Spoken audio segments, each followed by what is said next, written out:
the associate pastors for the church, and I'm here with Kitty today. Kitty's going to be asking me some wonderful questions to help you wonderful student leaders as you step into leadership or continue in leadership this term. Kitty, what are you going to ask me? Well, I often think, and why do we lead? Well, often leaders can't help but not lead. You know, like those annoying types of people that, like in your small group, who always have an opinion or always want to do stuff. And lots of us with with the gift of leadership, it's we can't help not lead. You know, and if you think of what leadership is essentially influence. Christian leadership is about your journey towards Jesus. And if you see that in that way, what you're doing is your journey towards Jesus, and you're inviting other people along to follow Jesus too, as you journey towards him. So that's kind of what leadership is, and why do we not lead? And why do we lead? Well, because as I said, I think often we can't help but not lead if we have leadership on us. And in that sense, because I talked about it as influence, I think all of us to some degree will have a level of leadership within us. All of us will have areas where we influence and lead others. There's different styles of leadership that we can bring. Of course, it's not just one fit thing, but I think all of us at different points in our lives will have different levels of influence depending on what we're called to lead.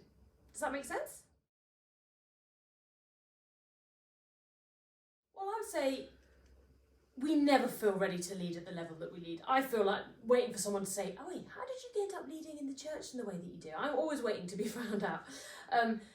To some extent, we always have that, what we call imposter syndrome, where we doubt ourselves and our ability to lead. You never feel 100% ready. We're never perfect. So in some ways, we will always feel like we're still growing in our own journey with Jesus. And as I said, if leadership is we are pursuing Jesus and we're inviting other people on that journey as well. If that's what leadership is, then maybe that takes the pressure off a bit, because as long as if you're leading, if you're heading towards Jesus, as long as you're inviting people to join you, maybe that makes it a bit easier. You know, I'd ask the person that asked you to lead, well, what is it you see in me? Why is it you've asked me to lead? Let them encourage you if there's a lack of kind of confidence there around it. Obviously, if you feel like I'm not in a great place with Jesus, like we all have seasons in our life where we are like, yeah, I'm excited about my faith and I'm growing in my faith. And let's be honest, we have seasons where we feel like more on a plateau, or we're struggling, or we're wrestling. That's fine. You can still lead in those seasons. But if you feel like your life is directly going opposite, you're not pursuing Jesus in your life at the moment, then let's be honest, you're probably not ready to lead within a church context. But I say if someone has asked you to lead, they've seen something of you and your own discipleship to Jesus, and they think that you can help lead other people in that way. So I'd go back and ask them.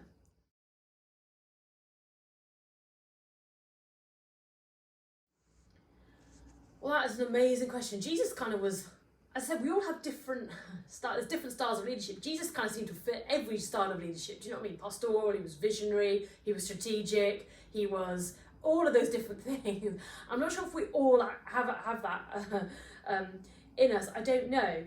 I think there's lots of things that we see in Jesus. I mean, so there's gifting, our natural ability in leadership. Obviously, Jesus was a highly, highly gifted leader. The Bible talks about leadership being a spiritual gift, Romans 12.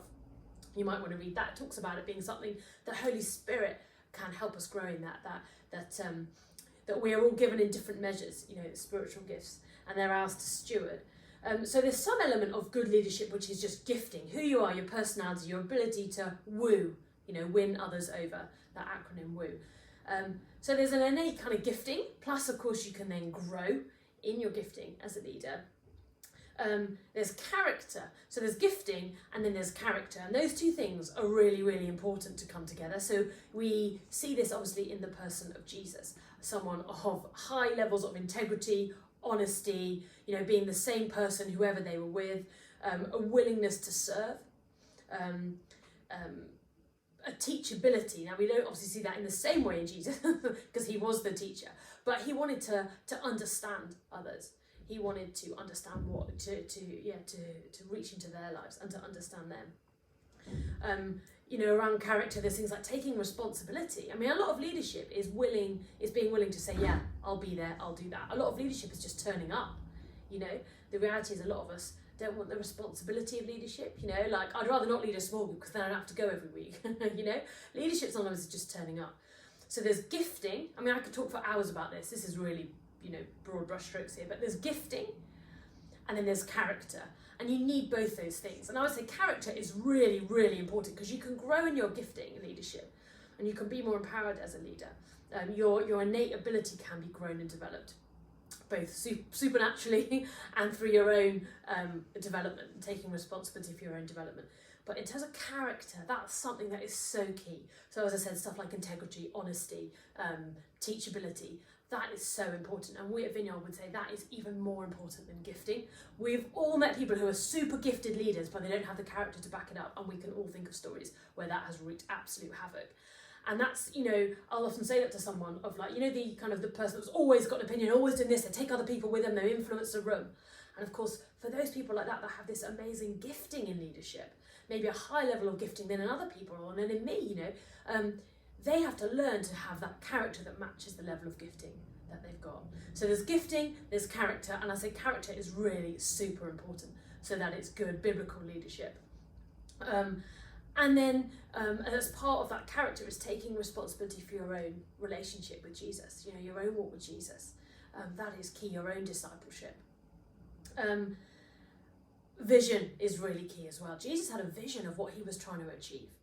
And as leaders, I'd say that's an important thing to come back to, is what am I trying to achieve? Maybe it's you're leading a small group. What would I love this group to look like in 6 months' time? Maybe you're pastoring someone.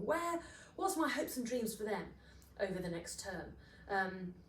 Maybe it's a particular ministry. Maybe you want to run Alpha or something. It's like, what would be my vision here? What is the vision that God is calling me to here as a leader? And keeping that vision ahead of you so that you don't get bogged down always in the now. Keeping that vision and coming back to it is really key. So gifting, character, they're key, they come together. Vision. I think a really good question to ask Kitty, if this isn't too much waffling, is not what makes a good leader, is what makes a bad leader. And I say there's two pitfalls for Christian leaders or people raising up in leadership. There's two things there, and they're often two sides of the same coin: insecurity and pride. And they affect our character and our ability to lead. So pride, having to be right. You can think sometimes as a leader that you have to know everything, or that you have to be right all the time, or that you have to cover up any mistakes that you've made. Someone asks advice and you have to fudge it and think that you know more than you do. Someone asks you something in the Bible and you think, I have to pretend that I know that this bit in the Bible. I don't feel like I can say, I didn't even know that was in there. That kind of stuff. Pride is symptomatic of a bad leader. And then on the other side, insecurity, and I said those two things often come together. That needing people to like you, needing their approval, that often stops you actually leading them effectively in the moment, because you need them to say that you're a good leader. It means you can't take their feedback and criticism, which is really, really hard. They're things that I've struggled with, I still struggle with, and I'm working towards. But those two things are what will really take you out as a leader: pride and insecurity. So taking responsibility for your own walk with Jesus and taking responsibility for your own stuff and working that through is really, really key in a good leader. And you see in the person Jesus, someone that was humble, no pride, and someone that was totally secure in their identity and who they were.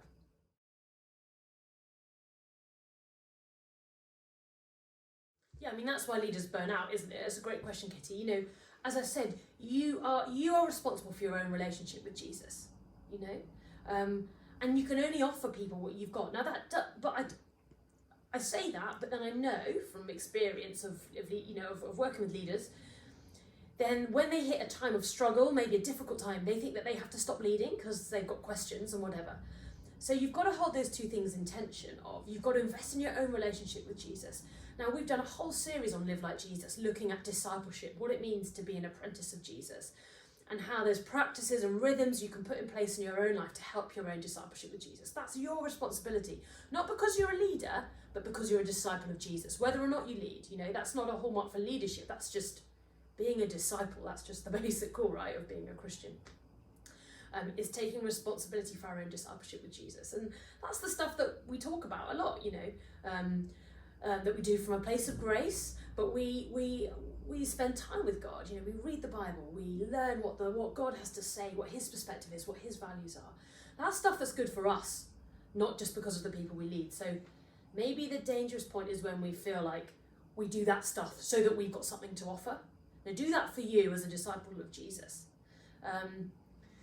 And then your small group, well, hopefully your small group is a place where you then do also receive as well, But obviously as a leader, often then you're also helping it's called like emptying your cup to fill other people's, you know, like you can't fill theirs, that's Jesus's role, but you can empty you can share of your own walk with Jesus to help enable the Spirit to fill up other people's cups. Does that make sense? And when those two get together, that's when you lose a sight. You know, when your leader is your identity, not as a disciple of, not just being a disciple of Jesus, that's your primary identity, a disciple, a beloved child of Jesus, of God. And they do get muddled, and it all gets kind of thing. That's a key trap for leaders fall into, and you know, you will fall into that at times. That doesn't exclude you from leadership, but it's just being aware of it and reviewing that, and yes, and taking responsibility for your own walk with Jesus.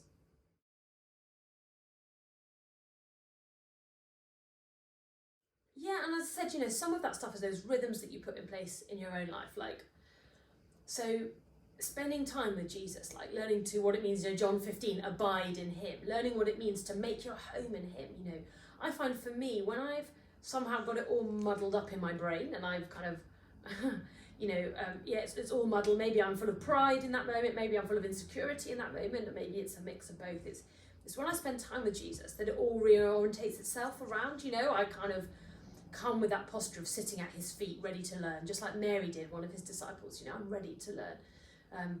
That's where it kind of reorientates itself.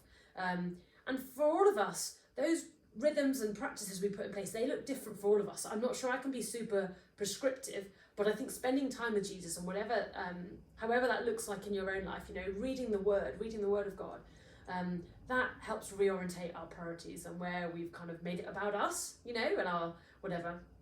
Worship is really key. You know, I don't know about you, but moments where you worship like, God, you are God, I am not, you know, reminds us again of our identity. That was key for Jesus. That's why he had to retreat in his ministry, because his identity was, there's never been someone who's more secure in who they were and what their mission was. And he prioritized making sure that his connection with the Father was still there whilst he was doing his ministry. And we're called to do the same. I could talk loads more about that, but as a church, we've done loads about that, all of our Live Like Jesus stuff. So if that's kind of ringing alarm bells on you and you're like, that's me, I need more of that, then go back through all of that. I know Kitty will be able to help direct any of you towards those resources that we've done as a church. Because this is like, not just stuff, you know, this is not just stuff that you work out in your 20s.